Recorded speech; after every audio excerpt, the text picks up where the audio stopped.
Good morning, everybody. Welcome. Thank you for coming. Bruchim Abayim. Sorry for my delay. Rabbi Moshe, we're good?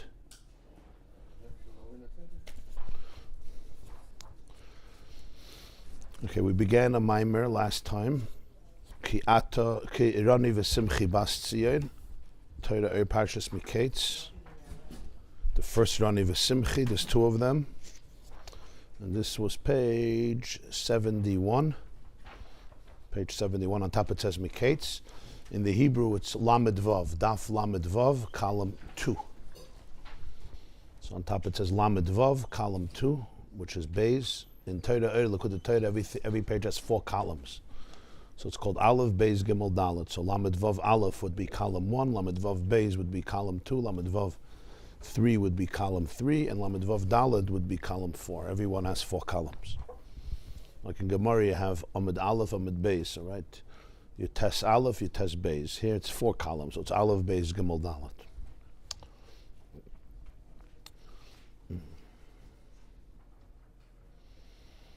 We're in the second column, in the middle of the paragraph, Ubiyir Inyan Gimel Pa'amim Kaddish. See, Ubiyir Inyan Gimel Pa'amim Kaddish.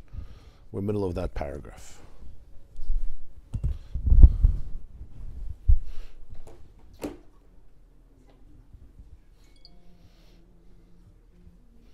Today's class is dedicated by David Barrett in honor of Talia Barrett and also in honor of Roy Marcus on their upcoming wedding. So it's not also, it's in honor of Talia Barrett and Roy Marcus on their upcoming wedding. Not anymore an also, because the two people are becoming one. Mazel tov. A binyan adayad and a beautiful and blessed life. Thank you very much. Larichis Yamim V'shanim Teves, for many long, happy, healthy, prosperous years. And if you listen to the classes, you'll get some good advice on relationships. Dedicated by, probably you don't need it, but just in case, some of us can sometimes use a little advice, at least after 20 years. Dedicated also by Chana Boaz in memory of her dear parents, Reb Gershon Yehuda ben Yeshayahu and Naomi Bas Baruch Zechronam Levracha.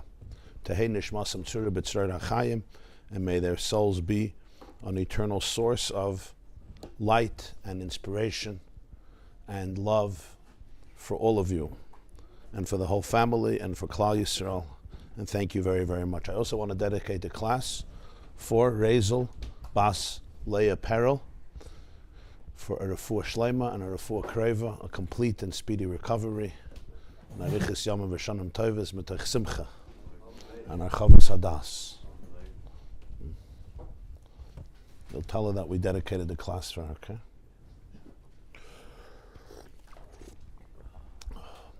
Okay.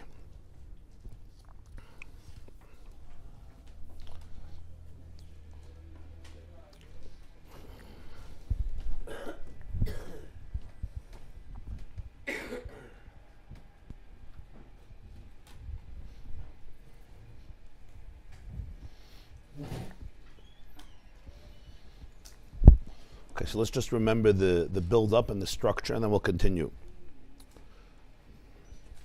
He started off with a medrash. It's a very interesting medrash, that in Tanakh, the Jewish people are called by 3 different titles: my daughter, my sister, and my mother. And the medrash says that it's 3 stages of love. There was a king who had an only daughter, Loizaz Mechavava, and he could not get away from loving her until he calls her my daughter. And then he can't get away from loving her even more until he calls her my sister. And then he can't get away from loving her even more until he calls her my mother. At first glance, it's a little strange. What are you looking for new names? I mean, well, you're going to suddenly you start calling your daughter your sister, and then you start calling her your mother. Now your daughter has to be your mother. I mean, psychologically, it's also complicated. When children become parents and parents become children, I mean, it's a well-known phenomenon, but it's not exactly something you celebrate. It's a complex issue. Children can't be children, parents can't be parents. This one is feeding off this one is feeding off this one. So obviously the Medrash is trying to say something. It's not just about titles, you call me this, you call me that, but it's rather 3 dynamics in a relationship. There's the relationship as daughter, there's a relationship as sister, there's a relationship as a mother. And the soul, because it is connected on so many different levels, and it's a connection that permeates its entire being and the entire universe. So the relationship is manifested in three different ways. So it starts explaining. The first thing he starts explaining is that it says Neir Hashem Nishmas Adam. The soul of a person is a Neir of Hashem, is the light of Hashem. It also says Ki Ata Neiri Hashem, you are my Neir. Hashem, it says Neir Hashem Nishmas Adam is in Mishlei, Ki Ata Neiri Hashem is in Shmuel and also in Tehillim. In Tehillim it's a little different. Ki Ata Torah Neiri. So on one hand you say the neshama is Neir Hashem, which means the neshama is the Neir, it's the light, the flame or the candle of Hashem, of Shem Havaya. But we also say Ki Ata Neiri Hashem, which means that Hashem is the Neir of the neshama, is the light of the soul. So you could say both. The soul is the light of God and God is the light of the soul. What does it mean? And what are these two different psukim? So he started to explain. The pasuk says Kol neshama tahalal Yudke Hallelujah. We say in the morning from Tehillim, the end of Tehillim. Kol neshama tahalal hallelujah. Literally it means every soul will praise Yudke, will praise Hashem. Hallelujah, like we always say, Hallelujah. It's also two words. Hallelujah, praise Yudke. Again, you're saying Hallelujah. But as the Alter Rebbe says, it says here, Kol neshama tahalal Yudke. He doesn't use the whole name of Hashem, he says only Yudke, the first two letters. And the word is not teshabeach. Usually you could use the word l'shabeach, Kol neshama teshabeach, or praise. The word is tahalal. The word tahalal has a second meaning. In addition to praise, like halal, it actually comes from the word light. The pasuk says in Eov behiloi neirei al reishi, when there's a halo of light on my head. Yahel Oir is another expression. Yahel Oir is when light is manifested, it's glowing, it's expressed. It's called a halo, a behiloi. So Kol neshama tahalal doesn't only mean praise. The word halal also has a different meaning, and that is it manifests a light. It actualizes a certain revelation. So this started the whole explanation. On the pasuk Ani Hashem lo shanisi, I haven't changed, and you are pre-creation and post-creation. This was a whole arichas that he discussed. And the nekuda was that since all of the qualities and characteristics are not external to Hashem, but they're all Him, they're all just different manifestations of Him. So therefore, each manifestation doesn't define and articulate the divine infinity, that it becomes consumed and completely defined by that. It's a manifestation.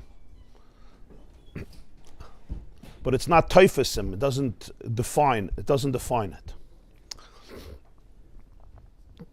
This is what he explained by Barichas at length that we discussed. And that's why we say 3 times Kaddish, that was the last point. Kaddish, Kaddish, Kaddish. Hashem tzva'is. Malay chalaretz kvede. So the word Kaddish means Kaddish or Muvdal. Means it's aloof, it's sublime, it's transcendent. In order to be Hashem tzvayis, there should be Yudke Vavke, and then it becomes tzvayis, which represents the energy that creates and sustains all of the worlds.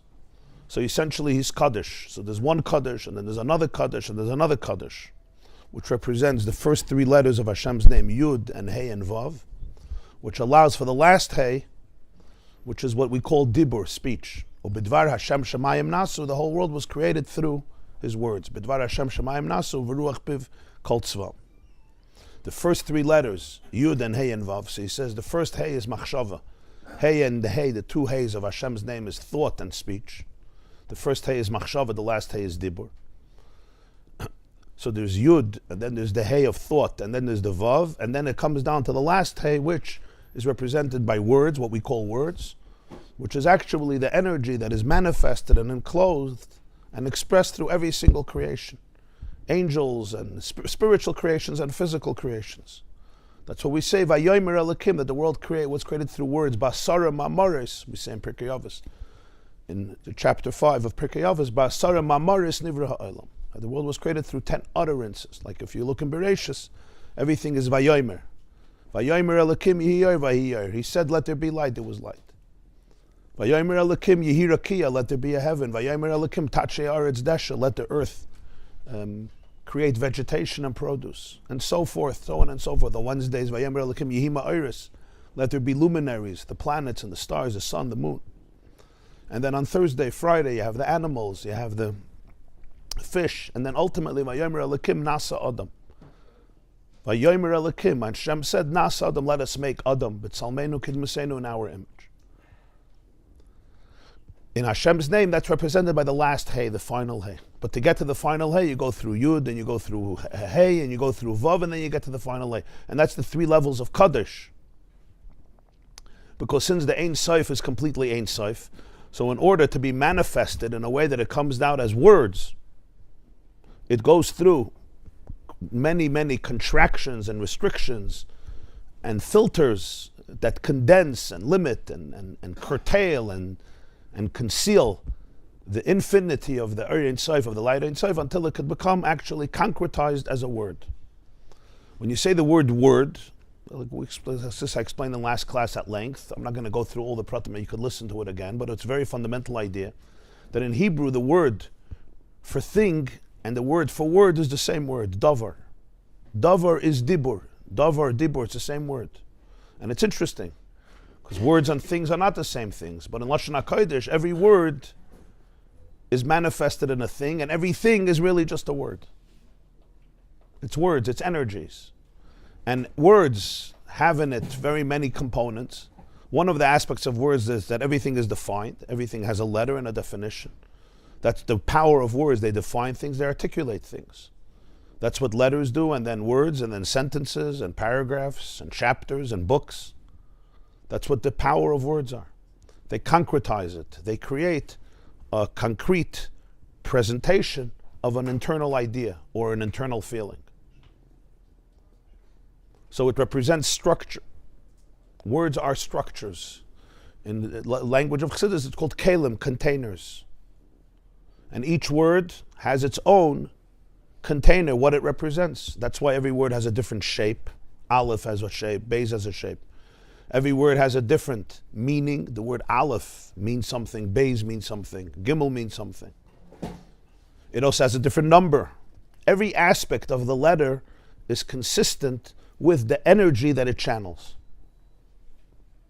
So for water to be called, for water to be water, to have the chemistry of water, it needs the 3 letters of Mem, Yud, and Mem. That's what it says. Adam gave every animal a name. And it says in Medrash that this was to prove that his wisdom was greater than the angels. What's the big deal? You give a name. Because the names had to not just be random names. The names had to be consistent with the chemistry of the particular animal. A chamor, a donkey, is not a camel, is not a gumel. And a shur, an ox, is not a doiv, is not a bear, or an aryeh, or a lion, etc. Aleph, Resh, Yud, Hey are the letters that are essential for the spiritual and thus also physical chemistry of what makes up what we would call the DNA of the body, of the organism of a lion, or of a cat, or of a dog, is chasul, katul, kelev, etc. Adam is Adam, Aleph, Daled, Mem. Now within each species itself, you have so many different ones, and everyone has their own individual. It's like an Adam. Adam is the human being, but every Adam is different. True, most of the DNA of Adam is identical, but nonetheless, everybody has their unique imprint, which is your unique sequence of DNA, in which you are different than any other person, even twins. And that's where the unique individuation of Adam comes. But generally, so that's the individual name. But you have the Shem HaKlali, the general name, and the Shem HaPrati, the individual name. But that's all dibur, it's all davar. Words also have a second quality, and that is, it's the first part of a person expressing themselves that's not internal, it's external. Until we hit the place of speech, it's all inside. I'm thinking, I'm imagining, I'm daydreaming, I'm feeling, I'm emoting, I'm experiencing, but it's all inside of me. You may not even know what's happening. You could see maybe something in somebody's face. Words is the first place of communication where I'm speaking and the words leave me and they go into somebody else or they're heard by somebody else. And that's why the mashal of Dibur is so significant. Because Dibur represents both of these things, the divine energy, assuming a concrete manifestation to the point that it's a physical reality that I can see with my eyes and touch with my hands and define with words. I can call this a table or call that a tree or call this a squirrel or a tissue box or whatever it is, or coffee beans. And everything in the world has its identity. And the reason it has its identity is because it assumes the quality of Dibur, Davar, Dibur. Together with that, it's also the way it's concretized in a way that it can be perceived as outside of the divine. Not only as outside, as separate, but as I said, you can even plagiarize, like you always do with words. I can't plagiarize somebody's thoughts. A few years you'll be able to, but not yet. Neuralink, they call it. I told you, Neuralink. Musk made something called Neuralink. It's amazing for ALS patients, for patients that have Lou Gehrig's disease, ALS. It's an amazing development. They're starting to use it. A person has thoughts, and the thoughts, today, they have a program already, they can use their eyes. With their eyes, they can look at a computer and it can produce a sound, it can produce words, they could tell people what they want, etc. But here, it's not even eyes, it's thoughts. It's a chip put into the brain and it registers your thoughts and concretizes it on a screen. So literally, it's your thoughts coming out as words. It picks up your thoughts. It doesn't need the eyes, so it's completely from an internal space. It's a Peladiganian. But it's also part of the spiritual development of the universe, where you get in touch with the deeper layers of reality. That's the whole point. That the world is dibur, but that's only one layer of the world, right? The world is also machshava. The world is also awareness. The world is also emotion. The world is also desire. It's just different layers of existence. And all those layers exist simultaneously. So with words, you can even plagiarize them, right? You could take somebody's words and claim them as your own. That was the whole idea. We spoke about that to bring redemption to the world, you always need to identify the oimer of the davar. Don't detach the word, don't detach the thing from the word. And don't detach the word from the speaker of the word, from the author of the word. So davar, which is thing, but it's also word, has an oimra. That's why we say in the morning, in the beginning of davening, the first bracha, Psukkah de Zimra, Baruch Sha'amar v'haya olam.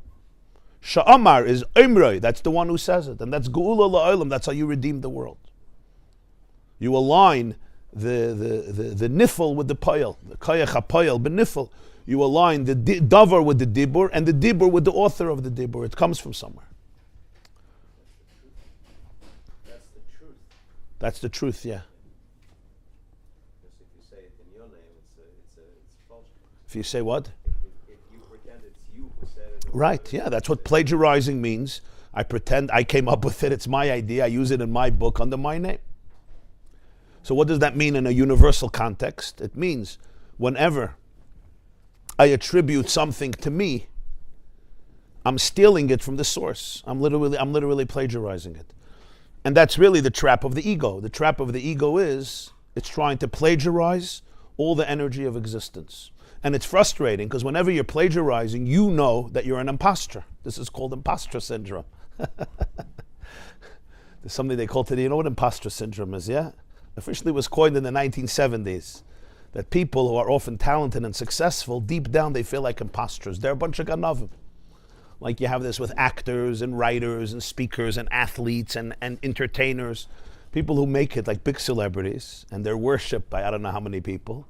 But deep down, they come home after the concert or after their presentation and they feel like if people would really know who they are, they would never respect them. Makes for a good book. Yeah. So it's called an imposter syndrome. It's a very, very common thing.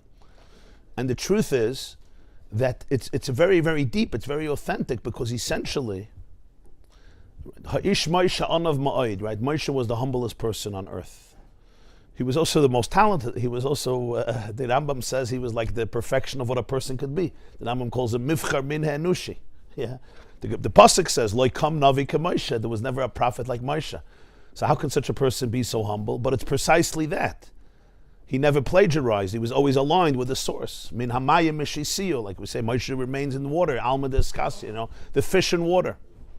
He never detaches the energy from the source. So of course he's unavmaid mikala adam. Fakert, because he's Moshe, he's more humble than everybody else. Because he never loses the alignment. He's always in flow. He's always in oneness. The biggest trap of the ego is easing God out, which means essentially taking credit for that which doesn't belong to me. So it's the way that the ego survives, and it constantly does it, but it's always frustrating because deep down it knows that it's an impostor. So either it admits it or it covers it up even more. When it covers it up even more, it gets in even a bigger mess, a bigger trouble. The whole concept of bittul is the openness, the surrendering to the truth. Of course I'm an impostor, of course. Everything, what the oxygen I'm taking in now belongs to me. Of course I'm an impostor. The moment you can acknowledge, Kimi Hashem she'iltiv, everything I'm manifesting, the cosmic divine energy, now you're good. The answer to being an impostor, the impostor is not to say you're not an impostor. Say, of course I'm an impostor. But what does an impostor mean? The moment you can say it, then you're not an impostor anymore. That's what I'm doing. I'm trying to channel. The struggle is when I have to own it and I have to make it mine. And now I have to detach, and I have to take something that's really a davar and detach it from b'shem Imre. And then it's galus, it's not geula. That's what exile is. It's not redemption. The ability to be fully vulnerable and human, that's the secret for liberation. The secret for liberation is when somebody says, I can't be vulnerable because I have something to hold up. I have a pedestal, a facade. Everybody knows how torturous that is. I mean, we can do it for 70 years and do it well, but it's a torturous life. It's a torturous life by definition. Because the person is just detached. It's like I'm investing in constantly nobody finding out. It's really nobody finding out that these words were plagiarized. It's a lot of work. Psychologically, it's a lot of work that nobody should find out the truth. That's a lot of investing energy. Instead of your energy going into actually manifesting the energy, I'm investing energy in detaching it from the source. Wow, that's a lot of work. You understand how torturous it is? All your creativity, instead of being creative, which means channeling the creator, creativity, you channel the creator. The Rabbi has an expression, L'damais hatsura liyotzera. The tsura becomes the yotzer. The tsura is the form. It becomes a mirror of the yotzer, of the former. So the form expresses the one who formed the form. So it's fully manifesting creativity. Instead, most of my creativity, which is from the creator too, has to go in and proving that I'm the creator. That's tough. That's very hard. A lot of bookkeeping, a lot of remembering, bookkeeping. Of course people have anxiety. Of course there's mental stress. It's meshuggah to live this way. And yet the animal consciousness, this is survival. Like, you're not going to like me if not. If I'm going to tell you the truth, you're not going to like me.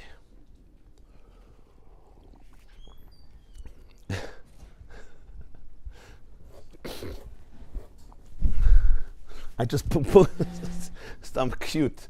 A few days ago, I got an email from somebody. He said he really felt bad. He wrote me a whole long email.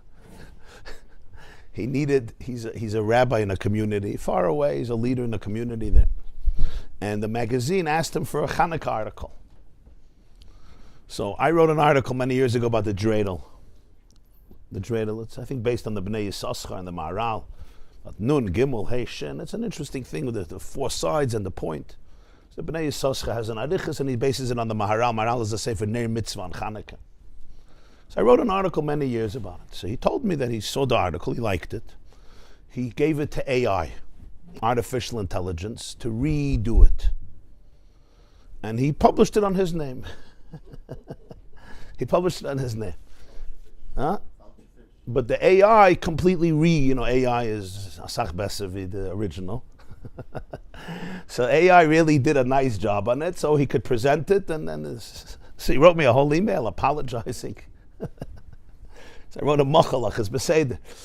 But what was the nekudas? So he wrote. So what was bothering him? What was bothering him? I didn't even know about the article. I probably would have never known about the article. And I can't tell you that it's my deepest pain in life that he took my article and put it through AI and published it. Soll sein so gesund. But I saw how his conscience was bothering him, because it basically meant that a part of his life, right, that people were watching, and you know what bothered me? The amount of compliments he got. He wrote to me, he got so many compliments for the article, and that's when he started to feel bad. If everybody would have told him, it's just a piece of trash, so it's good. So it's Rabbi, why was trash? What's the big deal? AI made it a little more trash, less trash. But they told him how good it was, so now suddenly he's like, oh my God, I'm getting all this credit. Right? And it really made him feel so bad. So he wrote a whole long email to apologize.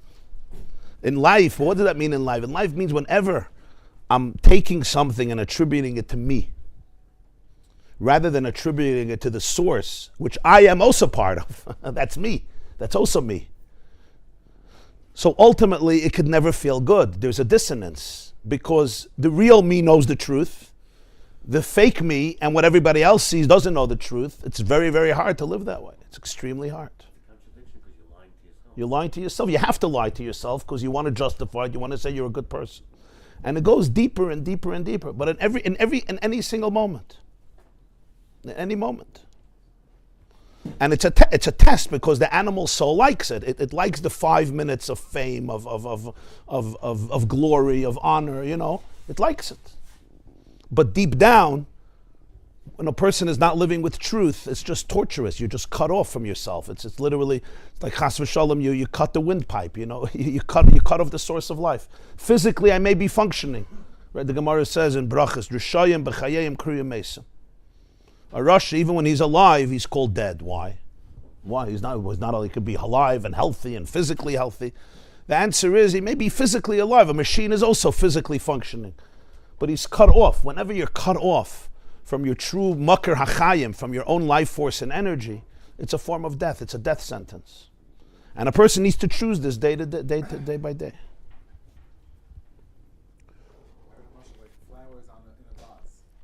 Very nice. Very nice, yeah. Yeah. Flowers in a vase or in a vase, Unless they're fake. If they're fake flowers, it's good. Yeah. So you cut the roses. For a few days, it's beautiful and it's very geschmack. But we all know those roses don't have a future. You can water it. You could manipulate it. You can turn it into a picture, put it on the wall. But essentially, it needs the source. Yeah. And that's where it gets all of its beauty, and that's where it gets its creativity. Now, really, it's not a demeaning experience. It's a very liberating experience, because that's who you are.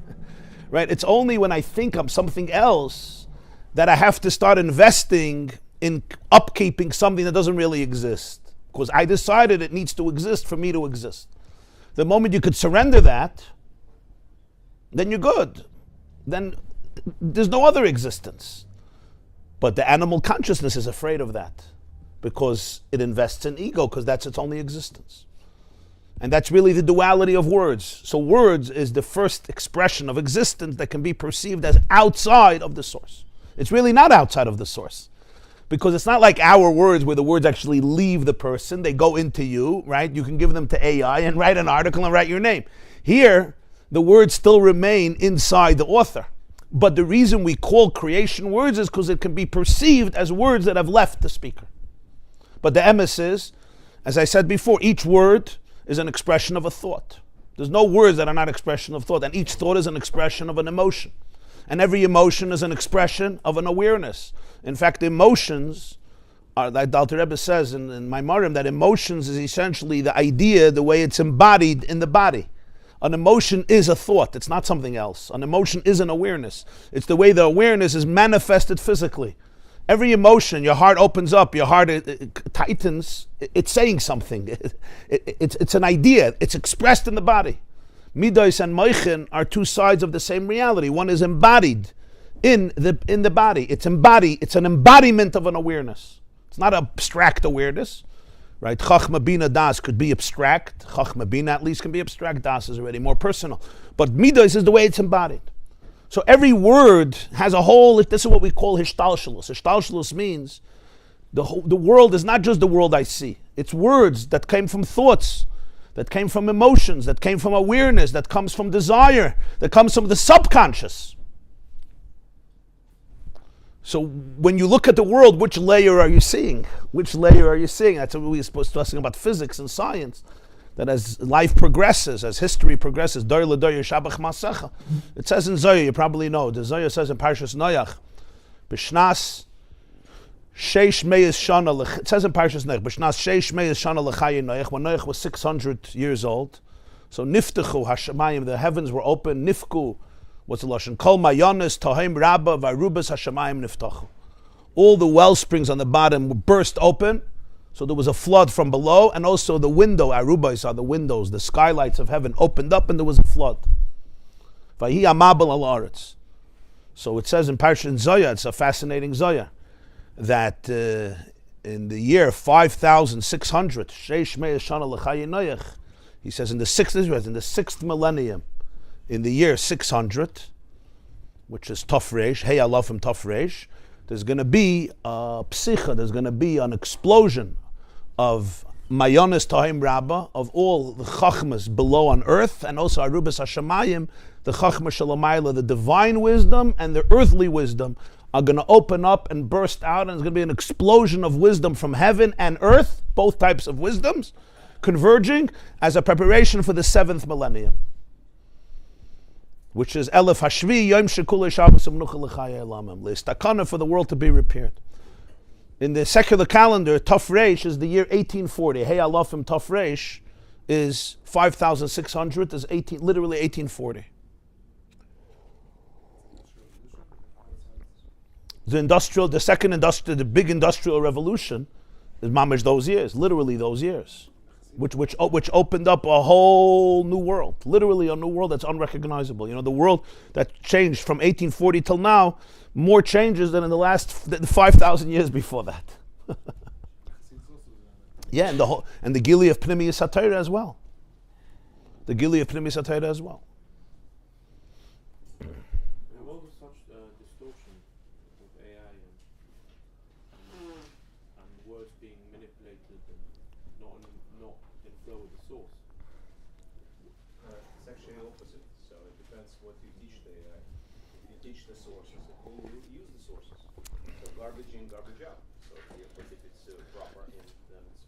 Yeah, but the AI is programmed by people. I saw they did. Develop like a path through that. Like people are this generation is very worried about the future in that sense of actually. It's only spiritual education, spiritual moral education. There's nothing that. Right, so I think it's really spiritual moral education from the youngest of ages. You know, who we are, what we represent, what our purpose is. And the fact that there's ayin raya v'oizen shemas v'chol masacha b'sefer nechtavim, you know, back to the basics.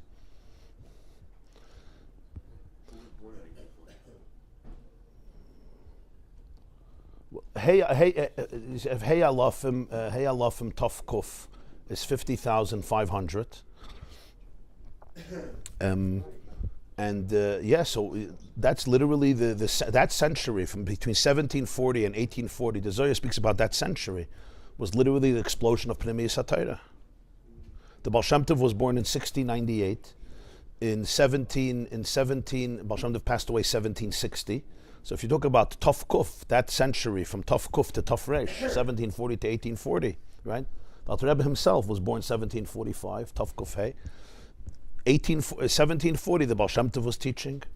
You have in Yemen, you have Reb Shalom Sharabi, you know the Rashash, all the Kavanas are Rashash. You had in Italy the Ramchal, Reb Moshe Chaim Lotzato. You had in Lithuania the Vilna Gaon. So those was a tremendous gili of Pnimiyus HaTorah on many different fronts.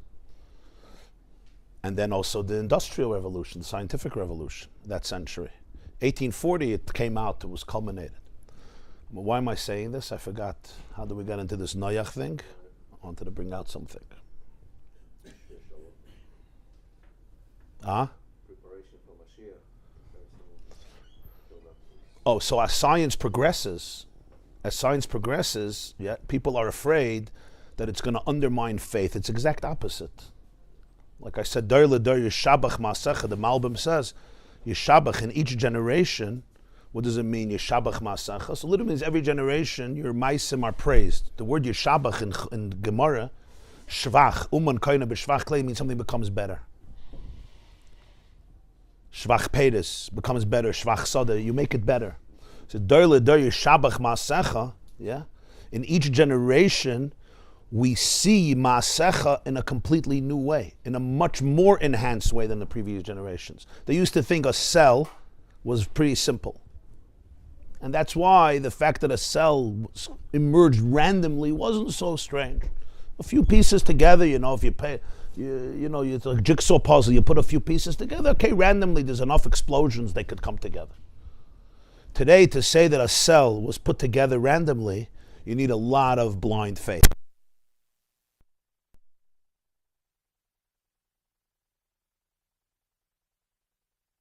There's so much amunah in the world. All the scientists that call themselves atheists, I'm like, wow, they have a lot of faith, real amunah. And not only faith, but blind faith. Because if you open your eyes and look at it statistically, it just doesn't make sense to say that it was random. That's even a cell. They used to think, the word atom in the Greek means indivisible. Because they used to think that the atom is indivisible. There's a core it's not mischalik, it's indivisible.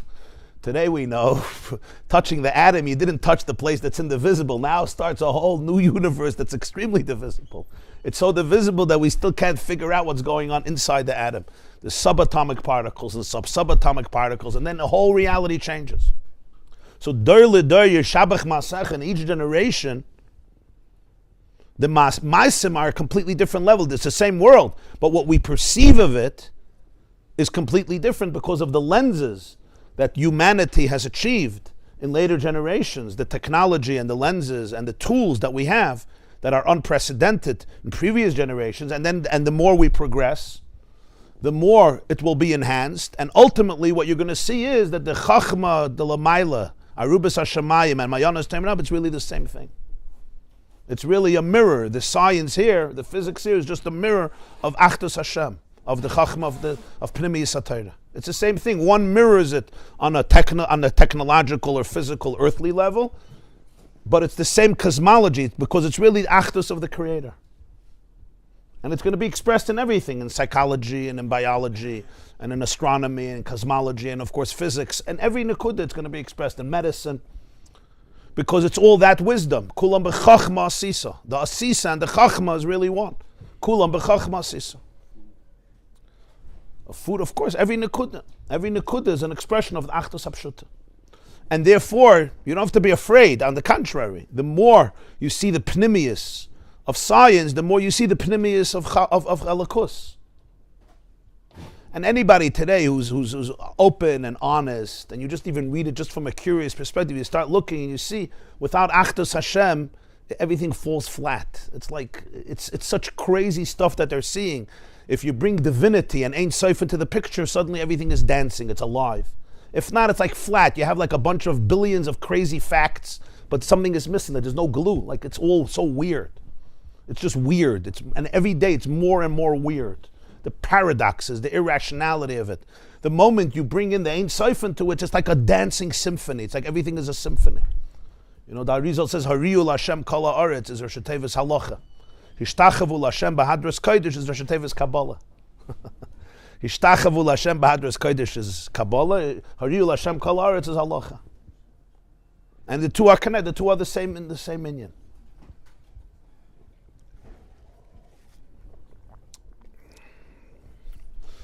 I was 2 weeks ago for Yutas Kislev in Eretz Yisrael, so I went to visit the Rosh Yeshiva of Chevron, Reb David Koyen Shlita. So I told him a word from the Shalah. He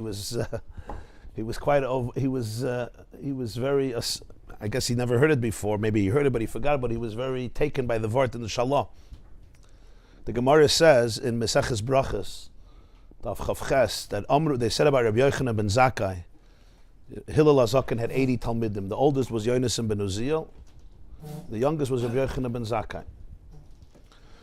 So Amru, they said about Rabbi Yochanan ben Zakkai that lo hiniach, he did not abandon any wisdom. Not Mishnah, not Halacha, not Agada. And he knew Dover Gadol, Dover Katan, small things, big things. He even knew the conversations, how to understand animals, sichas. and the conversation of date trees and oifas, birds, meaning it's a fascinating Gemara. The trees have language, animals have language, and he was perceptive. We think about Rabbi Yechon Bezaka, we think of Gaonim in terms of they know a lot of Torah, but really it means that he looked at the world in a different. We don't even know this world that he looked at. Like we would look at it, that's so strange. And then he says, what does it mean? He didn't abandon Dover Gadol with Dover Cotton. Dover Gadol is Ma'aser Merkava. Dover Cotton is Haviyas Ta'abaya V'Rava. He didn't abandon Dover Gadol as Ma'aser Merkava, which means the wisdom of Elokus, of God, the vision of Yecheskel, who saw the chariot in Yecheskel. And Dover Cotton is Haviyas Ta'abaya V'Rava, which means all the pilpulim around halacha, which are represented by Abaye and Rava. Even though Rabbi Zaka was before Abaye and Rava, but it represents the whole pilpul of Torah Shebal Peh, which Abaye and Rava developed. So the Rishonim ask a question: how can the Gemara call that Dover Cotton? It seems so denigrating. Basically, that's the main curriculum of all the yeshivas till today.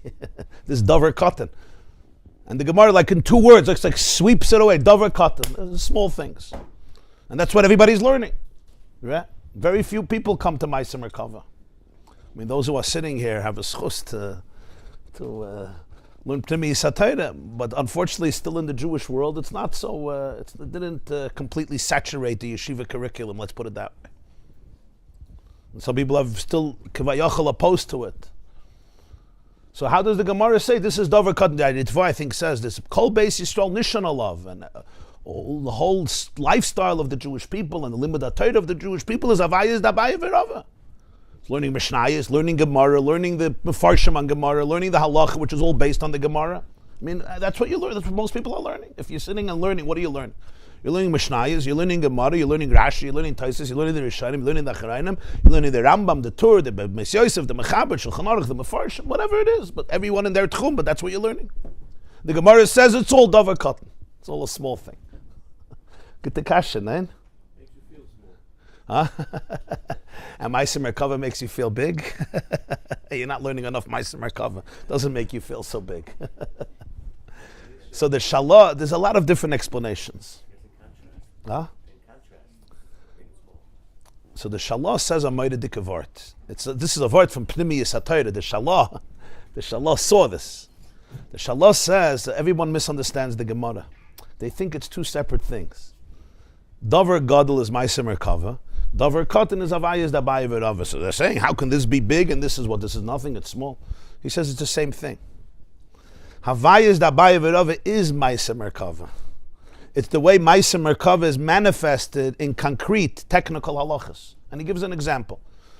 He gives an example of a star. He says, you look at a star from Earth and it looks tiny. It looks like a marble. It looks like a dreidel. Maybe a cholent bean. Maybe a little dot. If you'll actually get close to the star, you'll see that that star is bigger than the sun. The stars that are billions of light years, I mean, it's mind-staggering. Their size is beyond what we imagine. The sun is small relative to the star. But we said, well, I'm looking at the star, it's nothing. I could put my finger on it. I could put both of my hands around it and hold it. From your perspective, what our eyes are capable of seeing, it's a Dover Cotton. The moment you get and see its reality is a Dover Cotton. So he says, Havayas D'Abaya V'Rava is Ma'aser Merkava. It's not a separate thing.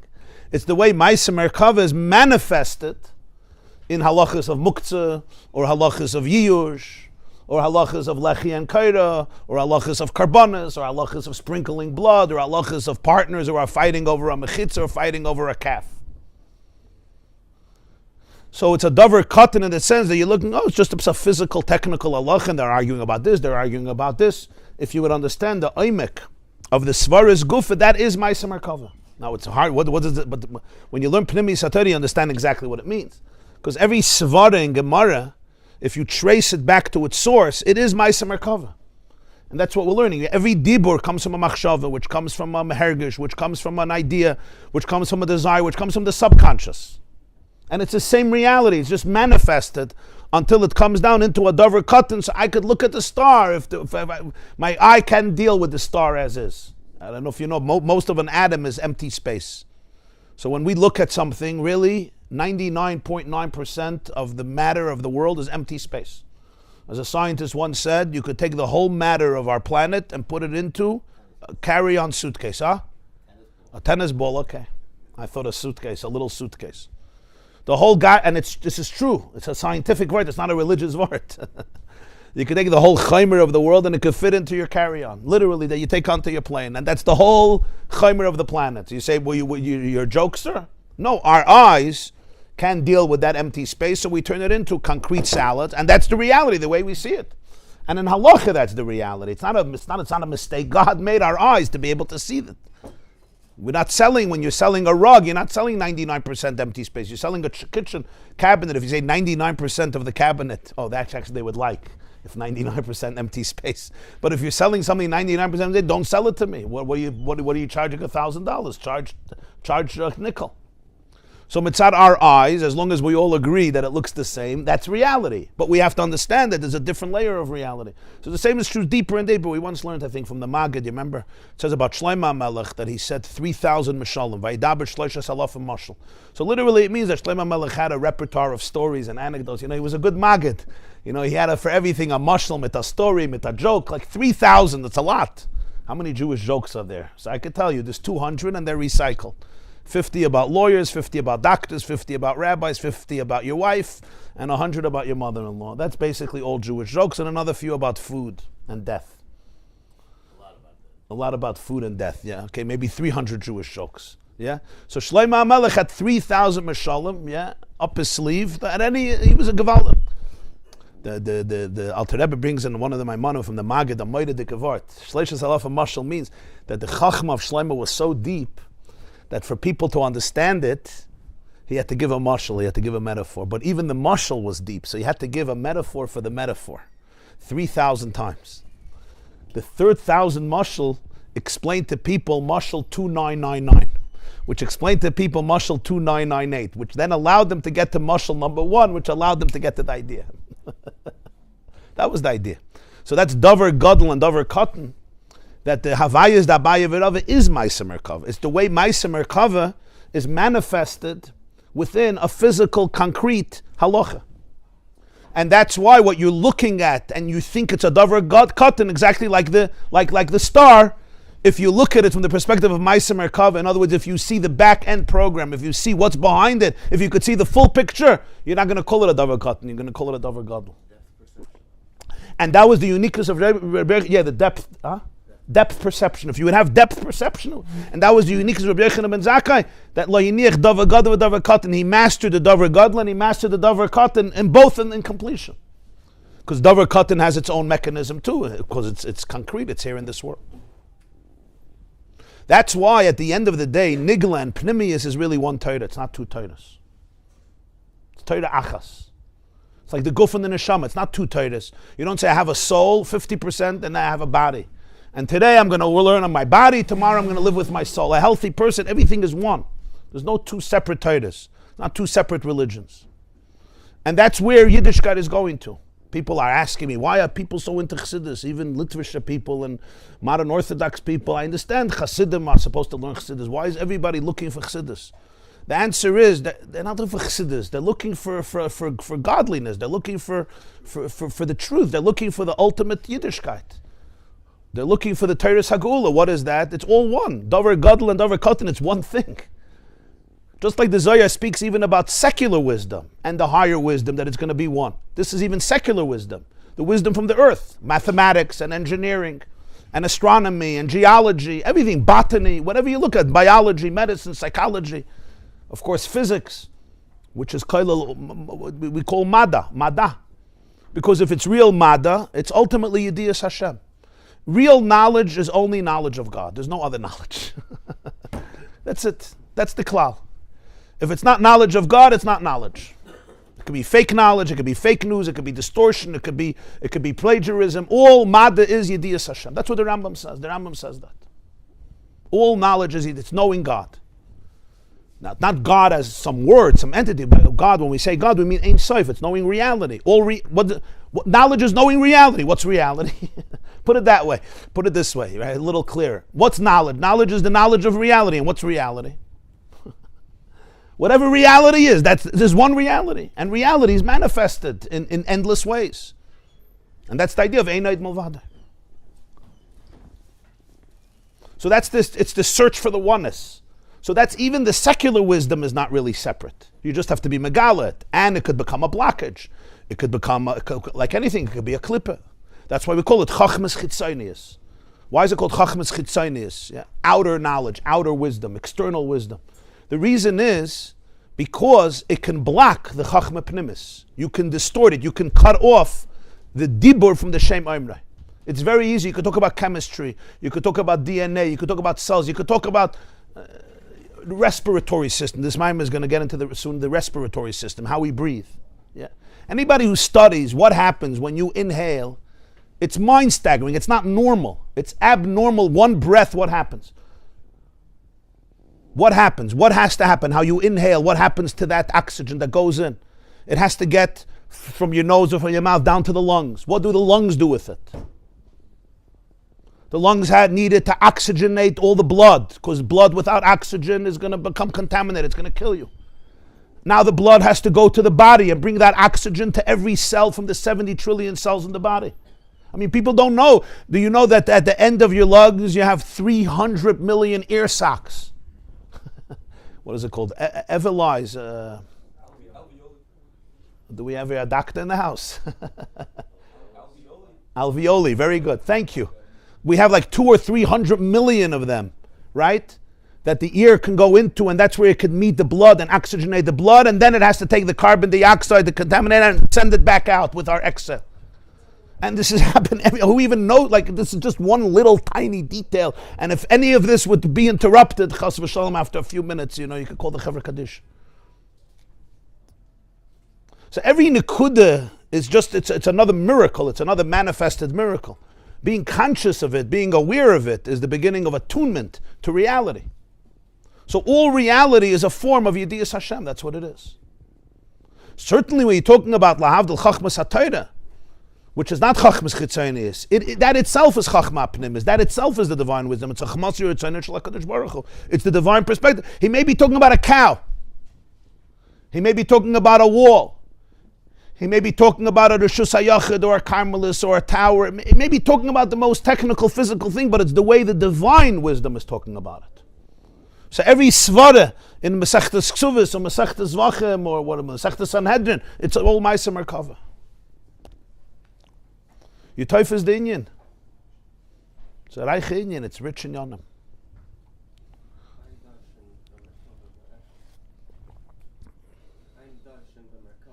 Yeah, the Mishnah in Chagiga.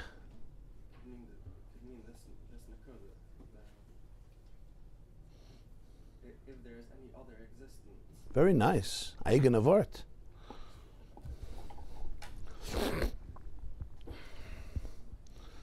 The Mishnah says, "Ein darshan ma'aser merkava b'yachid."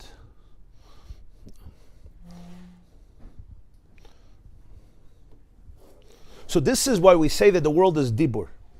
Because dibur has this quality. On one hand, it concretizes everything. You can't speak if it's not defined.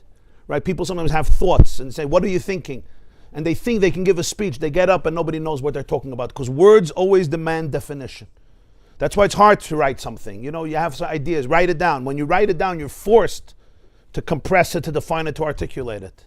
Even more than speaking. Speaking, you could be redundant and get away with it. In writing, it's very clumsy if it's redundant. But that's the job of Isis. Isis takes things and concretize it. So it takes the divine energy, which is Ein Sof, and suddenly it turns it into a tree. Turns it into a cell, turns it into a neuron, turns it into an atom, a molecule, whatever it is, but it's defined. And we could talk about it. And our eyes can perceive it and just say it's Gashmi, and that's it. That's all because it comes into Dibur. And that's connected to the second quality of Dibur, which is what? It's perceived as something outside of the speaker. In Machshava, that can't happen. So if Hashem would think the world into existence, not speak the world into existence, it would be obvious that it's Einoid Mulvade, because it's a thought. The thought is inside. When we say it's Hashem's word, it means that He created a reality that can be plagiarized and perceived as outside. But what's the truth? The truth is the words are still inside of Him. So the same words are still thoughts and emotions and subconscious realities. And that's the Oymek of Ani Hashem Lo Shanisi. That's what it means I didn't change pre-creation after creation. Because what happens in creation is that there is an aspect of reality that can be perceived this and this way, but it's not like when He speaks, He forgets His thoughts. and he forgets his word. So the very same reality of the world, if you put on deeper lenses, it is still subconscious thoughts of God, which means it's completely one with him. It's completely Ein Sof. And it's this very reality that you're calling a word. And it's not a contradiction.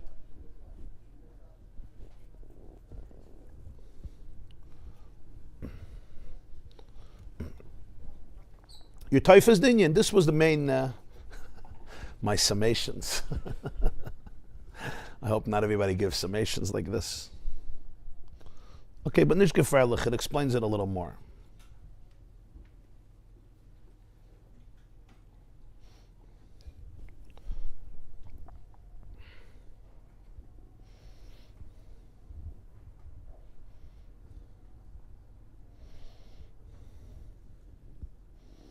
The Vilna Gaon writes, the Vilna Gaon has a commentary on Mishlei.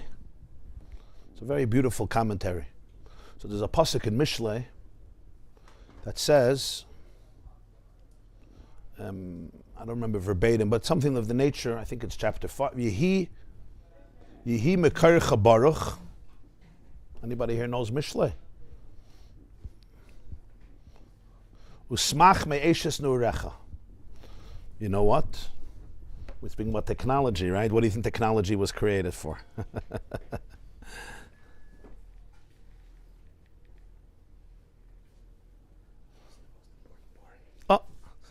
Mishlei Perek Hey Pasuk Yud Ches. Yehi mekarcha baruch usmach me'eshes nurecha.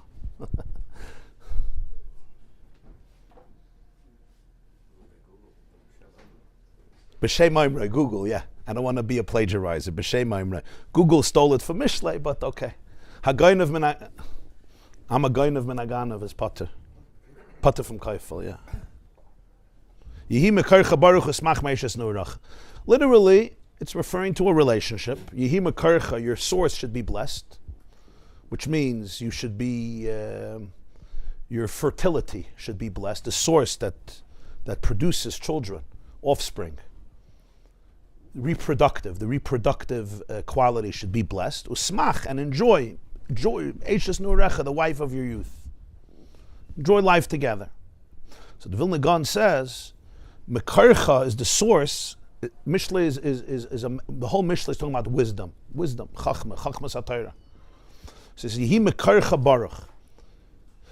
Go back to the makar of every halacha, and the makar, the source of every halacha, is pnimei satayra. It all begins in Ma'aser Merkava. It all begins in divine energy and divine wisdom. That's the makar. Baruch, when you'll access that, it'll flow and it'll be blessed. Usmach me'eshes nurecha. Then you go back to the wife of your youth, and you'll have a new simcha in her. And he explains like this. When children are young, you don't introduce them yet to Pnimiyus HaTorah. They're learning Aleph Beis, then they're learning Nekudas, then they learn Chumash, then they learn Mishnayos, then they learn Gemara. So that's called Eishes Nurecha. The wife of your youth is all the Torah that you learned in your youth, which was the Pshat of Torah. That's how you raise children. The Pshat of Torah. But once you get back to Makarcha, once you get to the Makar of Torah, Smach Me'eshes Nurecha, you'll have a whole new Simcha in the Pshat. Because the Vilna Gaon says over there, because there's so many things in Pshat that are strange, that without Pnimiyus HaTorah, you never really get it. It's like, okay, fine, you explained it this way, explained it that way, but ultimately there's something off. The system, even of Niglis, has so many complexities that even though there's justifications here and there, ultimately it doesn't really sit well. The Smach Me'eshes Nurecha is only after the Mekarcha Baruch. And then he says something pretty shocking, and that is that somebody who doesn't know Pnimiyus HaTorah can't give out a real psak din in Nigla of Torah. To be a real paisik in halacha, you have to know Pnimiyus HaTorah. That's what he says. Because without it, you're missing this is the Vilna Gaon. So you can't be chayshed, this is a Chassidus Vart or a Chassidus Torah. The Vilna Gaon, you can't call not a Chassidus. The Chassam Sofer you could say is the Chassidus Vertlach, because his Rebbe was the Balafla. The Balafla was a Talmud of the Maggid. So the Chassam Sofer, even though officially he wasn't a Chassid, but there's Chassidus Vart in the Chassam Sofer. So Varfen zich durch Chassidus. The Vilna Gaon, you can't say it's a Chassidus Vart. Certainly he would not appreciate if you said that. But that's what he says. He says you can't really paskin a halacha. Really, he doesn't mean quote Shulchan Aruch. Of course you could quote Shulchan Aruch. If milk falls into a cholent, you have to look at this shishim. But he means to really paskin a halacha and nigla. In other words, to really be teifus. What he said, you have to know. That's what he's doing. You have to know Pnimiyus HaTorah. Why? Because it's like doctors who know only, or psychologists, they only know textbook, the external things. The more you understand the pnimius and the soul of something, the more you can even look at the outer parts in a different way. You see the depth of the sugya. Every sugya is really Ma'aseh Merkava. That's what the Vilna Gaon is saying. If it's really Ma'aseh Merkava, so if I know nothing about Ma'aseh Merkava, ultimately there's probably some very important stuff I'm not getting. It's a fascinating insight from the Vilna Gaon, because he's really telling us that it's mamash Torah achas.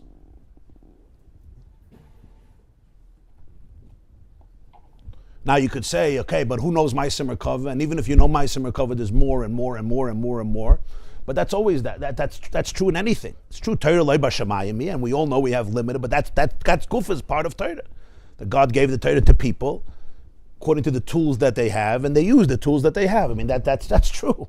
And that's why you need to be humble, and you need to learn again and again and again, and you ask, and you have to have Yiras Shamayim, and you have to be Zoicha to Sayata D'Shmaya when you paskin halacha. But the Vart is a mind-blowing Vart. The Vilna Gaon, I think, says this 3 times. I think he says it 3 times in Mishlei, and She'ashira maybe, and I think in also Evan Shleima. To the Sat, nein? Ich will weisen. Ich will dir weisen. Das weiß ich nicht, if Google knows. Google weiß nicht alles.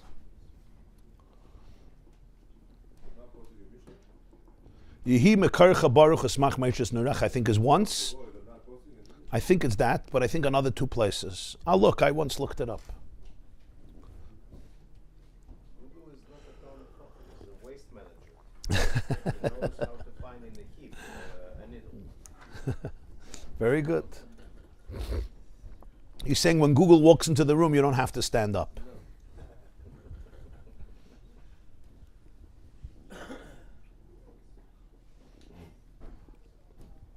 Okay, let's go a little more inside here.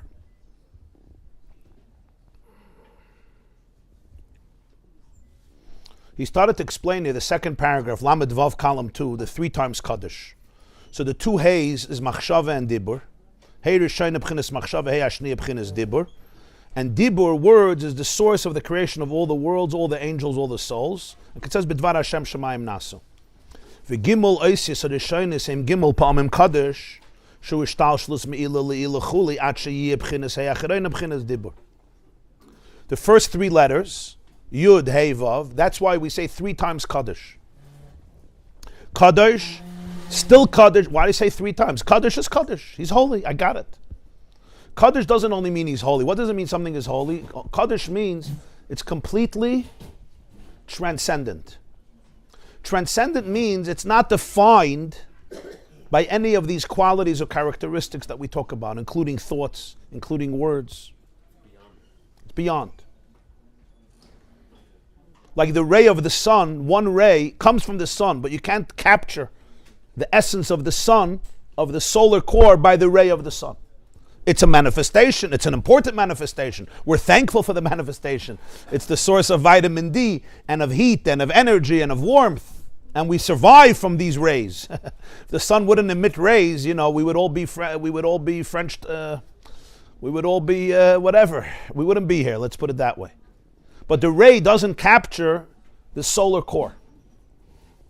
It's just a little mushel for it. So the point is, Kaddish doesn't only mean he's holy. What does holy mean? Holy means completely transcendent. And like we said before, Ani Hashem lo shanisi, that with all of the layers of existence and all the definitions of existence, it doesn't redefine existence at its core. That's the key vart.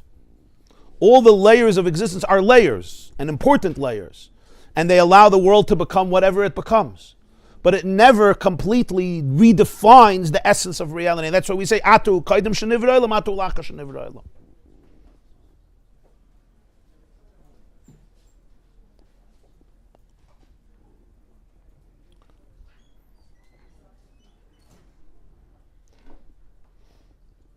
So why do you say Kaddish, Kaddish, Kaddish 3 times?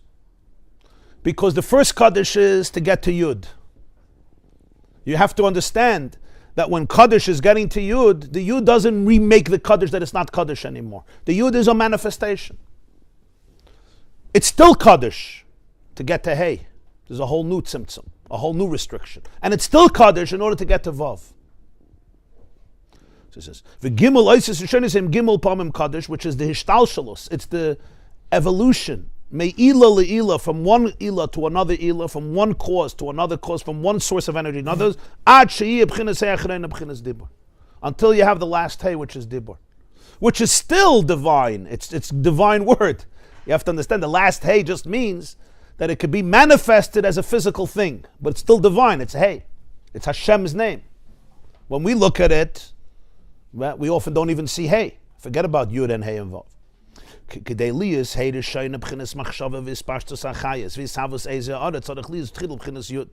even to get to the first Hey, what's the first Hey? The first Hey we said is thought, but what's a thought?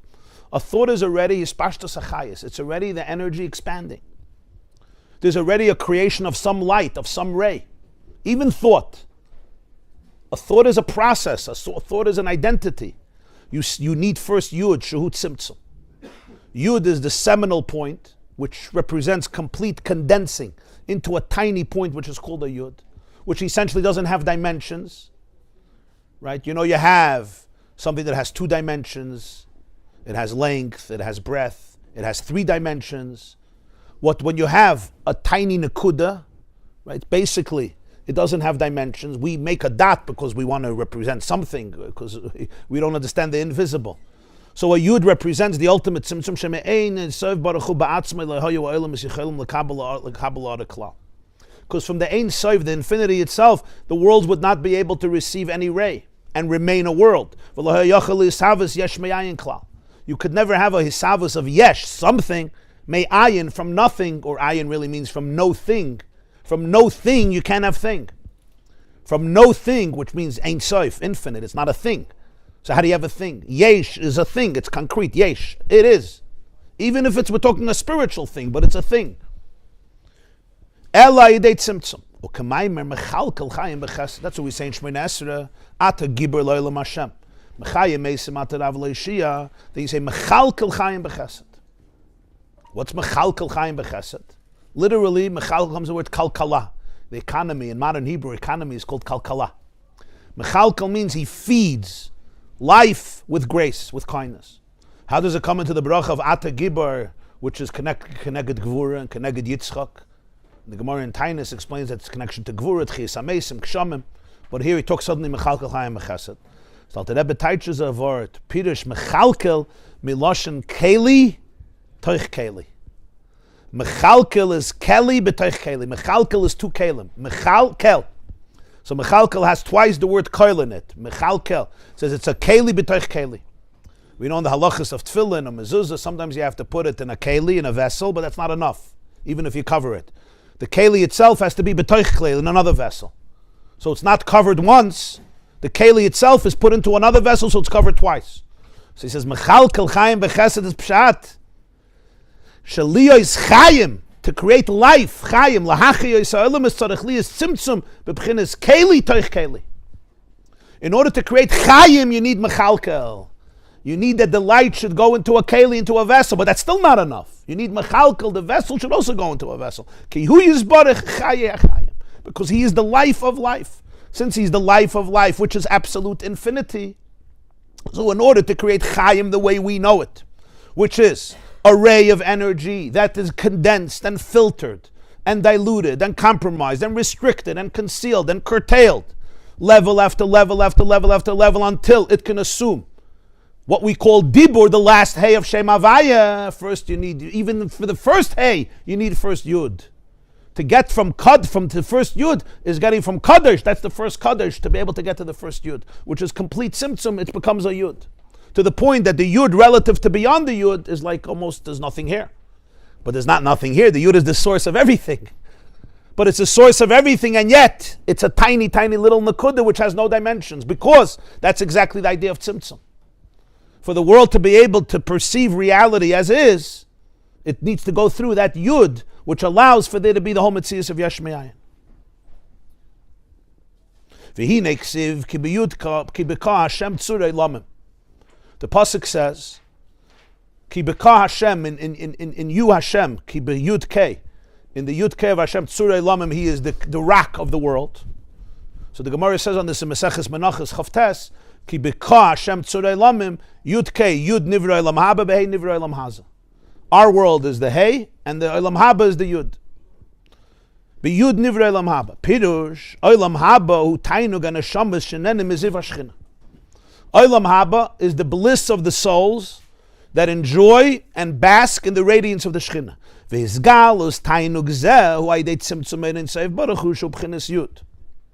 revelation of this tainuk to the soul is through the tzimtzum, through the restriction. Tzimtzum means restriction, concealment of the light of the Ein Sof, which is what Yud is. Yud is that the Ein Sof becomes condensed into a seminal point.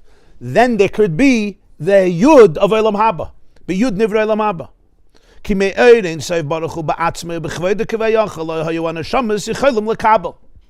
the light of Ein Sof in its essence and in its full glory, the souls could not receive and say bask in the radiance of the Shekhinah. Why? Because even a soul is created and it has some finiteness. Even the Olam Haba itself, the world where they are enjoying this, that itself is a Hey. It was created through the Yud. What was created is not the Yud. What was created was the Hey through the Yud. Because whenever you talk about this bliss that they're comprehending, they're retaining, is a yesh, it's identity. He brings here the pasuk with a hafla dikatayich, lahanchil oyavai yesh. The Gemara, the Mishnah says at the end of Uktzin, right, every tzaddik is going to receive 310 worlds. Shenemar lahanchil oyavai yesh v'yitzroiseya mamale. I'm going to bequeath to my loved ones yesh. So the Mishnah says yesh is shin yud 310. But the Alter Rebbe teaches the word yesh, that the tainug of Olam Haba is called a yesh. It's a metzias. How can yesh experience ayin? Yesh can't experience ayin. So even the tainug, the spiritual bliss, is yesh.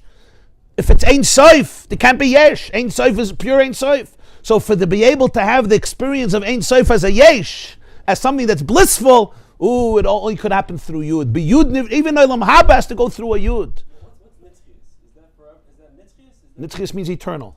Meaning this that's coming after the Tzimtzum is that infinite? Or only the Ein Sof is infinite? Well, it's also infinite because it's still infinite. It's a ray of infinity. It's a lesser infinity than the Ein Sof that it's coming. It's lesser because it's condensed. That's what makes it a Yud, and that's what allows it to be Olam Haba. But it's always part of. And let's remember, when we say part of means, what does part of mean? That it didn't leave the of, right? It's part of, it's still inside the of, and that's why Ani Hashem Lo Shanisi. Huh? That's the Kaddish. He's still Kaddish.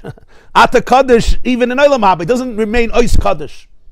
Again, remember the difference between people, what we said last week, right? People, right? If I'm thinking about something, my mind is now defined by that thought. The thought takes me there. If I want to go away from there, I have to go to another thought.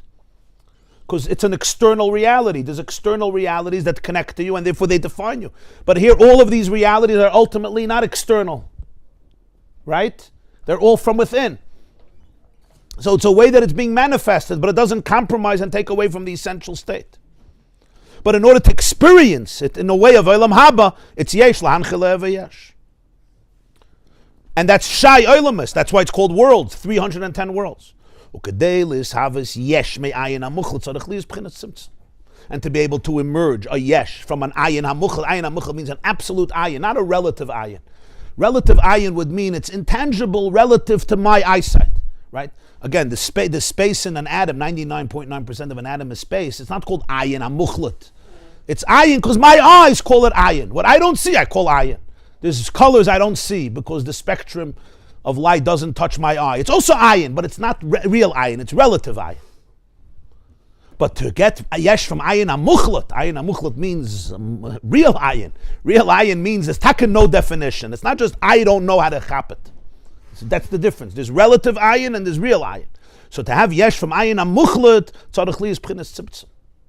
Here, the whole ayin needs to go into a place of tzimtzum. The ayin, so to speak, needs to suspend itself or conceal itself for allow reality to be redefined as yesh. So even Olam Haba on its deepest level which is l'chayre the greatest thing. Nenin is ziv hashchina, but the fact that there's nenin and that's why it's called ziv. The fact that it's nenin means it's only a ziv hashchina. This is not to minimize Olam Haba here, but you still have to understand what it means. It's an union of lahanchil oya vayesh. And that's why the neshama can absorb it, because it's an union of vayesh. That's why you can even speak about bliss. Bliss is an experience. There's no experience, there's no bliss. It's an experience here of complete alignment. It's not an experience of ego. This is an experience of Ein Sof. This is an experience of Olam Haba. Olam Haba is no ego. Olam Haba, all the masks are gone. They don't work in Olam Haba. There's no plagiarizing in Olam Haba. Olam Haba is also the first hay. Remember, it's not even the last hay. It's not dibur, it's machshava. It's the first hay. Olam Haza is the last hay. So you're talking about bliss that we can't even imagine. The Rambam says that to describe Olam Haba would be like describing to a blind person who was born blind colors. And even that's not a good mashal. The whole musig is hard to understand. But a person could get close to it when we let go of every single vestige of ego and blockage. There's a nekuda of bliss that the soul experiences. And Olam Haba, that is magnified infinite times. And that's still an inyan of yesh. V'hinei schar mitzvah mitzvah. That says in Pirkei Avos, the reward of a mitzvah is a mitzvah. What does that mean? Literally, there's different explanations. The Alter Rebbe teaches the schar of the mitzvah is created through the mitzvah. Pirush. Ha mitzvah ba'atzma mamsheches matan schara. It's not like I work for you and you give me a paycheck. My work is not necessarily generating the paycheck. My work is bringing you benefits. When you say schar mitzvah, mitzvah means what the mitzvah generates is the mitzvah itself. Ha mitzvah ba'atzma mamsheches matan schara. The schar of the mitzvah is experiencing the mitzvah. There's the mitzvah and there's the experience of the mitzvah. But that's not a separate thing. You're eating the work of your hands. You're eating what you made. You're not eating something else. You're just seeing what you made. You're getting to eat what you made. It's the mitzvah in this world that creates Gan Eden. It's the mitzvah that creates the energy which the soul enjoys in Olam Haba. That's pshat olam chatira b'chayecha, that the Avos had olam haba in this world. Olam haba it's a dimension of life. It's when you're completely aligned with the energy that you're creating. That is olam haba. The mitzvah creates the olam haba. That's what he says. The mitzvah the person does is what creates the revelation in Gan Eden. Sheyumshach hizgalus tainug neshamas. Kamei shekas v'yenecheya b'Gan Eden la'avda. It says Hashem put Adam Rishon into Gan Eden to la'avda, to la'avda l'shamra, to work the Gan Eden. So it says in I think Yalkut Ruveni, it says in Midrashim, la'avda elu ramach mitzvah saseh, l'shamra elu shasam mitzvah slices. So Adam creates Gan Eden. Adam is like when you have a garden. If you don't garden it, if you don't la'avda, if you don't guard it and you don't toil it, there's no garden. So what's the la'avda of Gan Eden? Ramach mitzvah saseh. That makes the Gan Eden. Sha'idezeu oises Gan Eden. Adam makes the Gan Eden. So the mitzvah in this world is divine energy that creates the Gan Eden, which is what the soul experiences. Schar mitzvah is the mitzvah itself.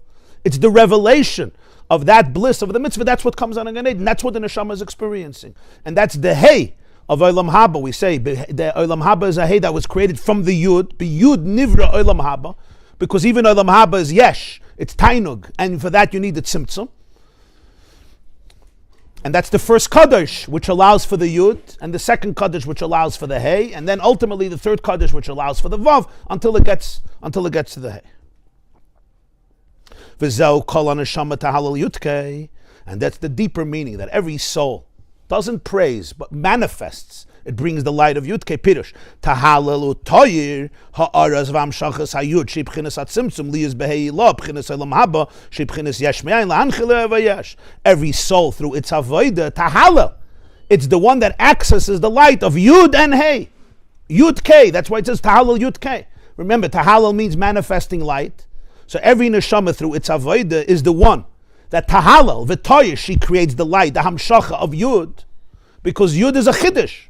Ein Sof is Ein Sof. Who creates that the Ein Sof should be accessed into Yud, into the Tzimtzum, and then the Yud into the Hey?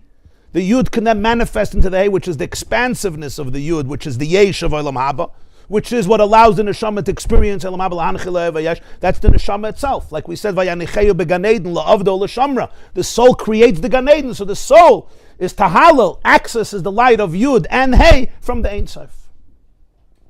The diuk now is going to be kol neshama, and this connects to the entire process of breathing. As we'll see the next year, the whole process of breathing is the process of Yud and Hey and Yud and Hey and Yud and Hey, of Tzimtzum and Ayin and Yesh and Ayin and Yesh and Ratzi V'Shuva, as we'll see B'li Neder in Be'ezer Hashem in the next year. Everybody have a wonderful and inspiring and meaningful and unifying day. Davar Gadol and Davar Katan together. Hold your breath till the next year. Very good. Hold your breath while you breathe. Tzlochet Rabbi. Before there's such a thing, before the neshamas were created, as separate as the neshama, there was no yud. That's a good question. So in the source, it's mamish one with Hashem. Yeah, there's no. Was there a time when there was no yud? When there was no neshama? Right. Yes. Yes. Yes.